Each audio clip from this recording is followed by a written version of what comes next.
कई दिनों तक स्पीति की ऊंची वादियों में सफ़र करने के बाद अब लौटने का समय आ गया है। लेकिन मनाली की ओर बढ़ने से पहले आज की रात हम रुके स्पीति की सबसे बड़े गांव में, जहां से इस घाटी का विदाई शुरू होता है। यह है लोसर। रात के लगभग 8 बजने वाले हैं। पहाड़ों के पीछे सूरज कब का ढल चुका है। हवा में तेज़ ठंडक है और पूरा गांव गहरी खामोशी में डूबा हुआ है।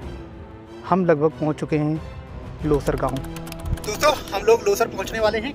टाइम लगभग हम 4 हो रहा है एंड मेरे पीछे आप जो देख रहे हैं लाइट वगैरह, वही लोसर है। यहाँ से लगभग 4-5 किलोमीटर बचा होगा। सारे दोस्त साथ में हैं, आयुष, ऋषभ एंड पीछे हैं। तो दोस्तों फाइनली हम पहुंच चुके हैं लोसर एंड यहाँ पे रूम वगैरह ले लिए गए। दिन भर की लंबी राइड के बाद शरीर थक चुका है, लेकिन हिमालय में सफ़र सिर्फ मंजिल तक पहुंचने का नाम नहीं है। यहाँ हर पड़ाव अपने भीतर एक नई कहानी छुपाए बैठा है। इसलिए आज की रात इसी छोटे से होम स्टे में बिताएंगे। गुड मॉर्निंग दोस्तों, आज हम लोग लोसर में हैं एंड सुबह के लगभग 6:30 बज रहे हैं एंड धूप देख सकते हैं आप, कितनी ज़्यादा धूप निकली है यहाँ पे। एंड चारों तरफ की लोसर का व्यू देख सकते हैं आप। मॉर्निंग में ही बहुत तेज धूप निकली हुई है एंड ठंडी ठंडी हवाएं चल रही है। मेरे पीछे आप पहाड़ देख रहे होंगे। सुबह की पहली किरण के साथ पूरा लोसर धीरे धीरे अब जगने लगा है। जून का पहला सप्ताह है, लेकिन यहाँ की सुबह मैदानों की सर्दियों जैसे ही महसूस करा देती है।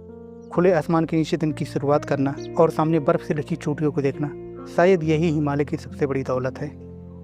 समुद्र तल से लगभग 13,400 फीट की ऊंचाई पर बसा लोसर स्पीति घाटी का अंतिम बड़ा गांव माना जाता है।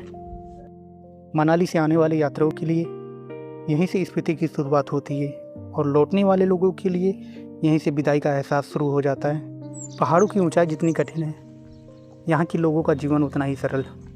लोसर की संस्कृति तिब्बती बौद्ध परंपरा से गहराई से जुड़ी है। गांव के प्रवेश से लेकर घरों की छतों तक रंग बिरंगे प्रार्थना ध्वज हवा के साथ लहराते दिखाई देते हैं। स्थानीय लोगों का विश्वास है कि इन ध्वजों पर लिखी प्रार्थनाएं हवा के साथ चारों दिशाओं में फैलती हैं और सबके लिए मंगलमय कामनाएं लेकर आती हैं। यहाँ का जीवन बौद्ध धर्म की शिक्षाओं से प्रभावित है।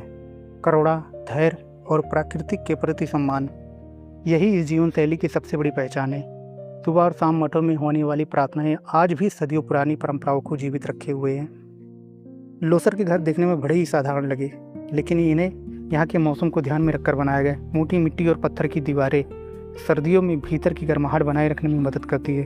खिड़कियाँ छोटी होती हैं। इतनी ऊंचाई पर खेती आसान नहीं होती। यहाँ गर्मियों का मौसम बहुत छोटा होता है। यहाँ के जो लोकल है वो खेती वगैरह की है, उन सारी चीज़ों को दिखाता हूँ, बट समझ में नहीं आ रहा कि ये क्या लगाए हुए हैं खेतों में। इसी दौरान आलू, मटर और जौ की फसलें उगाई जाती हैं। स्थानीय भोजन भी इसी मौसम के वातावरण के अनुरूप है। गरम थुक्पा, बटरटी, तिगमो, साधारण लेकिन पौष्टिक भोजन यहाँ के लोगों के रोज़मर्रा की ज़िंदगी का हिस्सा है। यहाँ सर्दियाँ इतना पड़ती हैं कि गर्मियों में ही लोग अपने जीवन के अनुरूप की सारी चीज़ें इकट्ठा कर लेते हैं।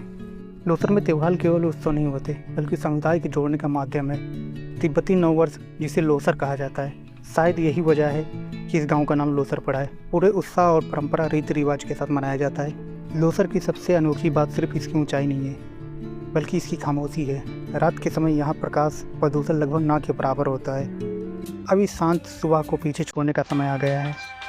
बाइक फिर से तैयार है। सामान बाइक पे अभी लगाना है, खुद तैयार होना है एंड चलना है कुंजुम दर्रे की कठिन चढ़ाई करने के लिए। लेकिन कुंजुम सिर्फ बर्फ़ से ढका एक पहाड़ी रास्ता नहीं है, उसके साथ जुड़ी है आस्था, इतिहास और साहस की एक ऐसी कहानी जिसे हम अगले पड़ाव में देखेंगे।